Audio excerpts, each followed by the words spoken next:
CM Revanth తో రఘురామ్ రాజన్ భేటీ రాష్ట్ర ఆర్థిక పరిస్థితి మెరుగుదలకు పలు సూచనలు, రుణమాఫీ, అభివృద్ధి, సంక్షేమం కొనసాగింపుపై చర్చ, త్వరలో అర్చక ఉద్యోగుల సమస్యల పరిష్కారం అని చెప్పి సీఎం రేవంత్ రెడ్డి గారు చెప్తున్నటువంటి మాట.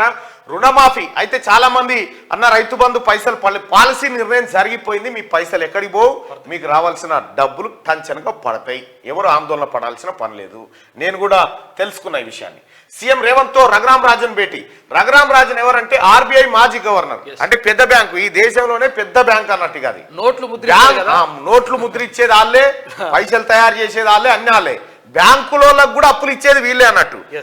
ఆ బ్యాంకులో పనిచేసిన సారే వచ్చి తెలంగాణ రాష్ట్రం ఆర్థిక పరిస్థితి ఆగమైపోయింది, కేసీఆర్ కుక్కలు చింపిన ఇస్తరాకుని చేసిండు, మళ్ళా దీన్ని గాడిలో పెట్టాలని మళ్ళా వీళ్ళంతా కూర్చొని మాట్లాడుతున్నారు. తన నివాసానికి వచ్చిన ఆర్బీఐ మాజీ గవర్నర్ రఘురామ్ రాజన్ కు పుష్పగుచ్చం ఇస్తున్న సీఎం రేవంత్, చిత్రంలో భట్టి, శ్రీధర్ బాబు, ఆర్థిక శాఖ మంత్రి, ఆ తర్వాత ఏది మన ఐటీ మంత్రి, ఆ తర్వాత ముఖ్యమంత్రి, వీళ్ళందరూ కూడి ఆర్బీఐ గవర్నర్ గారితో నిన్న మాటామంతి చేయడం జరిగింది.